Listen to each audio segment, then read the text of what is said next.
Magandang araw po muli, mga kapatid. Ngayon po ay araw po ng Linggo, araw ng panganambahan natin sa ating mga kanya-kanyang iglesia. At ako po, si Pastor Ombi Ilonto, ay narito po muli upang gawin yung ating Preach, Sing. Ito po ay pangaral ng salita ng Diyos na may kalakip na awit. Ako po ay tagapanguna ng evangelism dito po sa aming iglesia, kung saan po ay pinangunahan ng aming mga pastor, ng aming admin pastor, Pastor Nestor Luntok. Nariyan po ang aming mga associate pastor, si Pastor Efren, Pastor Emilio, at siyempre po yung founder natin na si Pastora Edwina Luntok. No, pagpalain po tayo ng Panginoon. Tayo po ay makinig ng isang awit na may pamagat na karapat-dapat. Ito po ay likhang awit ni Butch Sherbet. Maraming mga kanta niya o maraming mga awitin niya ang aking inaawit dahil paborito ko po yung mga kanta ni Butch Sherbet. Isa nagkasama na kami niyan at salamat sa Panginoon dahil nakakatuwa yung mga kanta ng kanyang ginawa. Talagang nakapagpuri tayo sa Panginoon. Arito po yung awit. Karapat-dapat by Butch Sherbet. Karapat-dapat kang ang sambahin, karapat-dapat kang ang purihin, ang iyong kabanalan, ang iyong katangian. Sa iyong pangalan lahat luluhod, sa iyong pangalan may kagalingan, sa iyong pangalan mayroong kaligtasan. Ikaw si Jesus ang manunubos, sa iyong pangalan kami mananahan. Kahit na mundo'y puno ng kabiguan, paligid man namin di na maunawaan, Jesus, ika'y patuloy na papupurihan. Amen. Jesus, ikaw ang aming liwanag sa aming daraanang di maaninag. Matisod man kami sa aming daraanan, sa iyong pangalan lahat luluhod, sa iyong pangalan may kagalingan, sa iyong pangalan mayroong kaligtasan. Ikaw si Jesus ang manunubos, sa iyong pangalan kami mananahan. Kahit na mundo'y puno ng kabiguan, paligid man namin di na maunawaan, Jesus, ika'y patuloy na papupurihan. Sa iyong pangalan kami mananahan. Kahit na mundo'y puno ng kabiguan, paligid man namin di na maunawaan, Jesus, ika'y patuloy na papupurihan. Jesus, ika'y patuloy na papupurihan. Jesus, ika'y patuloy na papupurihan.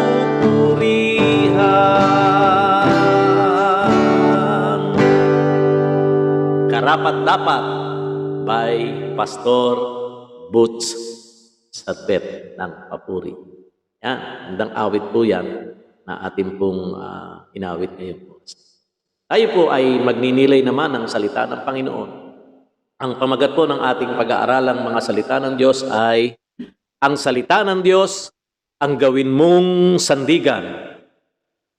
Awit 19:7-8. Sabi ganito, ang batas ni Yahweh walang labis, walang kulang. Ito'y nagbibigay sa tao ng panibagong kalakasan. Ang mga tuntunin ni Yahweh Mapagkakatiwalaan, nagbibigay ng talino sa payak na isipan. Ang mga utos ni Yahweh ay makatwiran. Ito'y nagpapasaya ng puso at kalooban. Ang mga tagubilin ni Yahweh ay tama, nagbibigay sa isipan ng hustong pangunawa. Yan, magandang araw po, no? Kanino at saan po tayo tumatakbo sa panahon ng krisis? Kapag nasa trahedya, kapag may malaking unos ng buhay, kanino po tayo unang-unang tumatakbo? Meron ba kayong paboritong website na pwedeng maging solusyon? No, mga TikTok, no? Mga apps. Minsan, yan ang takbuhan natin para tayo po ay kahit papano makalimot sa ating mga problema. Pero meron pong masigit na matatakbuhan tayo at ito po'y walang iba kundi ang mga salita ng Panginoon. No, yung iba sa magazine, sa TV, para malibang sila sa alak, sa bisyo, yun ang ginagawa nilang takbuhan sa panahon ng krisis. Pero meron po tayong pwedeng matakbuhan na masigit na matibay at matatag at yan ay walang iba kundi ang salita ng Diyos. Kapag nangangailangan po tayo ng kasagutan sa ating mga tanong, you will need something to give you your strength, or to give strength and direction, and that will come from the Word of God. Ito po yung nanggagaling sa salita ng Diyos. Mayroong isang nagsulat nito, ang isang perla sa gitna ng karagatan ay katumbas ng lahat ng bato sa dalampasigan. Alam mo, pag ikaw ay nakakuha ng isang perla sa karagatan, isang mahalagang perlas, yung kung nasa malalaking mga kabibe, ang halaga nito ay kapag kayo talagang mamahalin, ay pwedeng maging katumbas ng lahat ng mga bato na naroon po sa dalampasigan. At ganyan po ang salita ng Diyos. Napakahalaga po sa buhay natin ang salita ng Diyos dahil ang salita po ng Diyos ay makapangyarihan at bumabago at kumikilos sa ating mga buhay. Isang talata lang sa salita ng Diyos ay maaring makagamot sa lahat po ng uri ng ating pong mga dinadalang mga kalungkutan, karamdaman, problema, kapighatian, sakit, anuman yung mga daladala ninyo, isang talata lang, isang perlas lang ng salita ng Panginoon, makapagpapalakas po yan at makagagamot sa lahat ng uri ng inyong dinadala. Ganyan makapangyarihan ang salita ng Diyos, nagdudulot ng kapahingahan ng pag-asa at katiyakan. Sa aklat ng sa aklat ni Josue, chapter 1, 1-5, ganito po yung sinasabi. Mababasa natin na namatay na si Moses at naiwan kay Josue, yung pangunguna sa bansang Israel. Namalas ni Josue kung gaano kahirap pangunahan ang mga taong ito. Nakita niya kung paano sila magreklamo, magrebelde, at maging suwail hindi lang kay Moses, kundi maging sa Diyos na umakay sa kanila buhat doon sa bansang Ehipto, patungo doon sa Kanaan na tinatawag nilang lupang pangako. At marahil, puno ng takot si Josue dahil nakita niya ang Diyos kapag sumusuway ang mga Israelita, ay nagagalit po ang Panginoon. Kaya yung kanyang mga utos na nakasulat doon sa tablet, at mga aklat na ginawa po ni Moses doon po sa 5 books na kanya pong sinulat ay nakalagay roon ang lahat ng utos ng Panginoon at pagka hindi po sumunod ng mga Israelita ay nagagalit po sa kanila ang Panginoon. Maraming namatay sa ilang at sa katunayan nga po ay hindi nakarating ang marami doon sa lupang pangako dahil sa kanilang mga katigasan ng puso.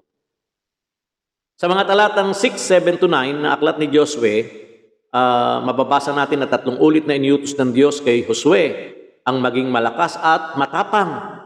Binanggit din ang ilang panuntunan upang maging matagumpay. Ano-ano po yung nakalagay doon? Number 1, sundin ang salita ng Diyos ng buong puso. Ibig sabihin, ang salita ng Diyos ay maging pangunahin sa ating mga buhay, sa kanilang mga puso. At number 2, wag liliko sa kanan o sa kaliwa. Ibig sabihin nun, do not compromise. No, wag nating ipagpalit ang salita ng Diyos sa kahit ano pa mambagay. And number 3, wag ihihiwalay ang salita ng Diyos sa iyong bibig. Sabi niya kay Josue, immerse yourself to the Word of God. And number 4, meditate on the Word of God day and night. Araw at gabi. No? Ilang beses tayo mag-meditate ng salita ng Diyos. Sabi po noon sa salita ng Lord, sa aklat po ng Josue, ay limiin, no? Pagnilayan, araw at gabi. So mayroong paglilimi sa umaga at mayroon din tayo sa gabi. No? Yun ang tamang pagbabasa po ng Bible. Pagkain po kasi yung ating espiritu eh. Kung 3 beses natin pinapakain ang ating katawan o ating tiyan, ating bibig ng pagkain para lumakas po yung ating katawan, yung ating espiritu nangangailangan din ng pagkain. At yan ay walang iba kundi ang salita ng Panginoon. At number 5 na po nakalagay doon sa mga talata ng Joshua chapter 6 verse 7 to chapter 1 verse 6, 7 and 9. Kung susundin mo ang lahat ng ito, then you will be prosperous and successful. Magiging successful siya dahil sinunod niya ang salita ng Panginoon. At yan po nangyari kay Josue. Dahil sinunod niya ang utos ng Panginoon sa pamamagitan ng kanyang pangunguna, nasakop ang buong Kanaan at naging masagana ang buhay po ni Josue. Mula nang siya po ay nanguna sa Israel hanggang sa siya po ay kunin ni Lord. Hindi siya pinabayaan ng Panginoon kasi sumunod siya sa salita ng Panginoon eh. No? Lahat ng bagay na nauso ay tiyak na malalaos, mga kapatid. Subalit may isang mananatili at ito ay hindi malalaos kahit kailan. Ito ay ang salita ng Diyos. It never goes out of style. Hindi po mawawala sa uso. Hindi kailanman maiiwanan ang salita ng Panginoon. Lagi siyang angkop sa lahat po na nagaganap sa ating mundo. Magkaroon po tayo ng malalim na pundasyon sa salita ng Diyos dahil hindi natin alam kung kailan darating ang mga mabibigat na pagsubok. Kung alam mo ang salita ng Diyos, kung binabasa mo ito at binubuloy mo ito araw at gabi, pinangahawakan mo ito, ano po mangyayari, mga kapatid? Hindi ka matitinag ng anumang bagyo ng buhay. Ikaw ay magiging matatag at nakaugat sa kanyang mga salita. Higit sa lahat, ipagkatiwala mo ang iyong buhay sa Panginoong Hesus, na kay Jesus ang lahat ng ating kailangan. Ang ating tunay na kapahingahan, kapanatagan, ay masusumpungan lamang natin sa ating Panginoong Hesus. Sabi ng ating Panginoong Hesus, "Come to me, and I will give you rest." Nasa Kanya ang katiyakan ng kaligtasan na hindi maibibigay ng sanlibutan ito. Nasa Kanyang mga salita ang sikreto ng matagumpay na pamumuhay. Pagpalain po tayong lahat ng Panginoon. Muli, magandang araw po ng linggo. Mamaya po ay may pananambahan po tayo rito po sa ating iglesia. Sa Jesus, Tanging Pag-asa Christian Church, ganap na 2:00 po ng hapon. Ini-invite ko po kayo na makiisa din, kahit kayo po ay may mga iba ring simbahan. Kasi ako, ugali ko din po na manood sa mga preacher, sa iba't ibang church. Alam nyo, si Pastor Ruel Camia, na nasa Canada, ay sinusubaybayan ko po yung kanyang mga preaching. Pastor Eber, na naging teacher ko po sa Bible School sa About Last Days, ay malimit ko rin pinapanood yung kanyang mga preaching kasi maganda, masarap manood sa kanila. Talagang nakaka-bless yung kanilang mga preaching. Lahat naman ng mga pastor ay nakaka-bless. Kaya sa oras na ito ay invited ko po kayo. No? Hindi naman kayo pupunta ng church eh. Hindi ba kayo alis ng inyong church? Yan ang maganda ngayon. Nakakapakinig tayo sa ibang simbahan na hindi tayo lilipat ng simbahan. Kumbaga ay tulong-tulong sa pagpapalakas dahil tayo po ay nasa mga online worship. No? Pero pagdating na po ng normal, magseryoso po tayo sa paglilingkod natin sa ating mga kanya-kanyang simbahan. Tutukan natin ang evangelism kasi napakahalaga po ang pangangaral po ng salita ng Diyos. Baka nalilimutan na dahil nasa online ay hindi na tayo nakakapagbahagi sa iba na mga hindi pa nakakakilala sa Panginoon. Mamaya ang tagapagsalita po natin ay ang aming admin pastor ng ating church sa Jesus Tayong Pag-asa, Pastor Nestor Lontok. Kapatid ko po yun na bunso, no? Mas pogi lang po ako ng konti sa kanya. Joke lang po yun. Baka nakikinig siya ngayon o mapanood niya ito. Tulong-tulong po kami sa pagpapatakbo po ng simbahan at nagkakaisa po para po sa kaluwalhatian ng Panginoon. Tayo po ay manalangin. Aming Diyos, salamat po sa iyong mga salita na amin pong napakinggan. At nawa ay nagdulot po sa amin ng kalakasan kasi sinabi po sa iyong salita na ang iyong mga salita ang tanging tugon sa lahat ng aming mga pangangailangan, sa lahat ng aming mga agam-agam. Kung kami po ay may mga suliranin, kung kami po ay nagkakasala, meron po kaming matatakbuhan na isang solusyon para kami po ay makaahon sa lahat po ng mga ito. At ito po'y walang iba kundi ang iyong salita na matibay na sandigan ng aming pananampalataya. Kasi sabi po ng iyong mga salita, ang langit, ang lupa ay lilipas, tatapat ang iyong mga salita ay mananatili. Kaya dito po kami, Panginoon, nananangan sa iyong mga salita at sa aming dakilang tagapagligtas na si Jesucristo. Ilayo mo po kami sa lahat ng sakit at karamdaman, maging sa paggawa po ng iba't ibang uri ng kasalanan. Itaboy mo po sa aming tahanan ang masasamang mga espiritu at nawa ang iyong pagpapala ang pumasok at manahan sa aming buong sambahayan. Ito po ang aming samot dalangin sa pangalan ni Jesus. Tayo po'y magsabi ng Amen and Amen. God bless po. Pagpalain po tayong lahat ng Panginoon. Kita-kita po tayo sa online worship. God bless po.